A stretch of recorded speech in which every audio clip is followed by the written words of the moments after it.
नमस्कार। अध्याय बीमा लेखन अंडरराइटिंग के इस पहले वीडियो में आपका स्वागत है। इस अध्याय में हम बीमा लेखन की प्रक्रिया और इस प्रक्रिया में शामिल तत्वों के बारे में अधिक जानकारी प्राप्त करेंगे। यहाँ हम निम्नलिखित अवधारणाओं को कवर करेंगे। अंडरराइटर्स जोखिमों का आकलन करते हैं और जोखिम की मात्रा और स्तर के आधार पर प्रीमियम गणना करते हैं। हम बीमा लेखन के उद्देश्य की जांच के साथ शुरू करते हैं। इसके दो उद्देश्य हैं। पहला, प्रतिकूल चयन या बीमा कंपनी के विरुद्ध चयन को रोकना। जोखिमों का चयन शब्द जीवन बीमा के हर प्रस्ताव का मूल्यांकन उसमें मौजूद जोखिम के स्तर के संदर्भ में करने और फिर यह करने की प्रक्रिया को दर्शाता है कि बीमा प्रदान किया जाए या नहीं, और यदि हाँ तो किन शर्तों पर। प्रतिकूल चयन ऐसे लोगों की प्रवृत्ति है जो यह संदेह करते या जानते हैं कि उनके नुकसान का सामना करने की संभावना अधिक है, बेसब्री से बीमा की मांग करना और इस प्रक्रिया में लाभ प्राप्त करना। दूसरा, जोखिमों का वर्गीकरण और जोखिमों के बीच समानता सुनिश्चित करना। समानता शब्द का मतलब है ऐसे आवेदक जो एक समान स्तर के जोखिम के दायरे में आते हैं, उनको एक ही प्रीमियम श्रेणी में रखा जाना चाहिए। जीवन बीमा कंपनियां लिया जाने वाला प्रीमियम निर्धारित करने के लिए मृत्यु दर तालिका का उपयोग करती हैं। समानता को आगे बढ़ाने के लिए बीमा लेखक जोखिम वर्गीकरण नामक एक प्रक्रिया में संलग्न होते हैं, यानी अलग अलग जीवनों को वर्गीकृत किया जाता है और उनमें मौजूद जोखिमों के स्तरों के आधार पर उनको विभिन्न जोखिम श्रेणियों में बांटा जाता है। ऐसी 4 जोखिम श्रेणियां होती हैं।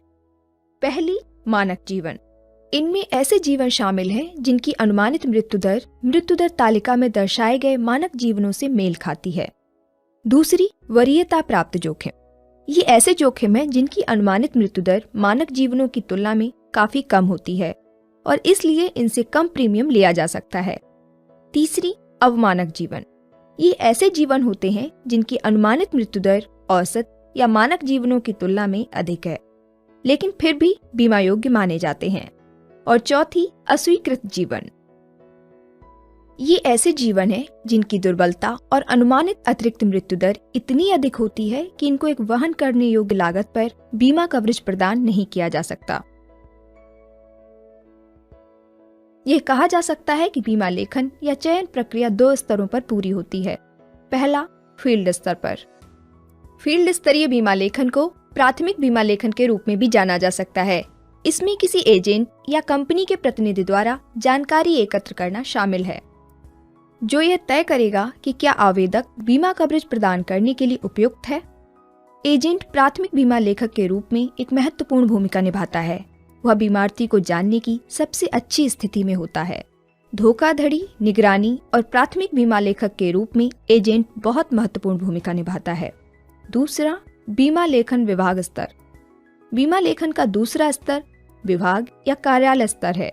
इसमें विशेषज्ञ और ऐसे व्यक्ति शामिल हैं जो इस तरह के काम में कुशल होते हैं और जो जीवन बीमा प्रस्ताव स्वीकार करने और उसकी शर्तें तय करने के मामले में सभी प्रासंगिक आंकड़ों पर विचार करते हैं।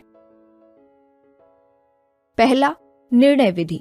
इस विधि में व्यक्तिपरक निर्णय का प्रयोग किया जाता है, खास तौर पर तब जब एक जटिल मामले पर निर्णय लेना होता है।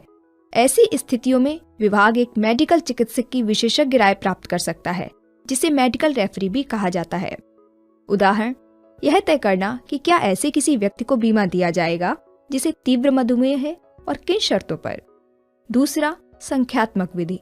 इस विधि में बीमा लेखक सभी नकारात्मक या प्रतिकूल कारकों, किसी भी सकारात्मक या अनुकूल कारकों के लिए ऋणात्मक अंक के लिए धनात्मक दर निर्धारण अंक देते हैं। इस प्रकार दिए गए अंकों की कुल संख्या यह तय करेगी कि इसे कितनी अतिरिक्त मृत्यु रेटिंग, जिसे EMR भी कहा जाता है, दी गई है।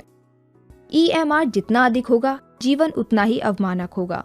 अगर EMR बहुत अधिक हुआ तो बीमा देने से मना भी किया जा सकता है।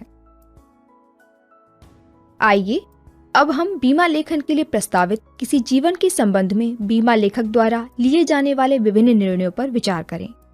सामान्य दरों OR पर स्वीकृति सबसे आम निर्णय है। इस रेटिंग से पता चलता है कि जोखिम को एक साधारण या मानक जीवन के लिए लागू होने वाली प्रीमियम की समान दर पर स्वीकार किया गया है। अतिरिक्त सहित स्वीकृति। यह अवमानक जोखिमों की बड़ी संख्या से निपटने का सबसे आम तरीका है। इसमें प्रीमियम की तालिकाबद्ध दर पर एक अतिरिक्त चार्ज करना शामिल है। बीमा धन पर ग्रहणाधिकार लियन सहित स्वीकृति। ग्रहणाधिकार एक प्रकार का बंधन है जिसका प्रयोग जीवन बीमा कंपनी उस लाभ की राशि पर कर सकती है, आंशिक या पूर्ण रूप में, जो दावे की स्थिति में इसे भुगतान करनी पड़ती है। उदाहरण, यह उस स्थिति में लगाया जा सकता है जब बीमा के लिए प्रस्तावित जीवन टीबी जैसी कुछ बीमारियों से पीड़ित रहा है और इससे अब छुटकारा पाया है। प्रतिबंधात्मक क्लॉज सहित स्वीकृति।